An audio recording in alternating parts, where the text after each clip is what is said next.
விவசாய நண்பர்களே, பெரும்பாலும் நாம் தென்னை விவசாயத்தில் வந்து பார்த்திங்கன்னா நம்ம விவசாயிகள் சந்திக்கிற பிரச்சனை என்னன்னு பார்த்திங்கன்னா இந்த பாலக்குறும்ப உதிர்வு. இதுக்கு வந்து நம்மக்கிட்ட இயற்கையான முறையில் ஒரு தீர்வு இருக்குது. வாங்க அது என்னன்னு சொல்லிட்டு இந்த வீடியோவில் பார்த்துடலாம். நம்ம இன்றைக்கி பார்த்திங்கன்னா எருக்கு கரைசலை பற்றி தான் நம்ம பார்க்க போகிறோம். நீங்கள் வந்து எருக்கு கரைசலில் வந்து உங்களுக்கு தென்னையில் வந்து பூச்சி அரிக்குது, இல்லை அடிமரத்துலேருந்து ஒரு மாதிரி சாயுது அப்படின்னு எடுத்திங்கன்னா நீங்கள் எருக்கு இலையோடு சேர்த்து நொச்சி இலை, புங்கன் இலை யூஸ் பண்ணலாம்.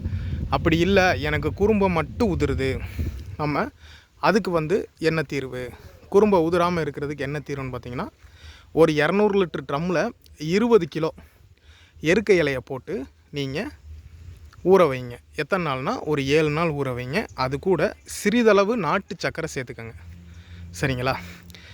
தண்ணீர் வந்து 200 லிட்ரு, 20 கிலோ எருக்க இலை, சிறிதளவு நாட்டு சக்கரை, அதாவது 1 கிலோ நாட்டு சக்கரை, அவ்வளவு போதும்.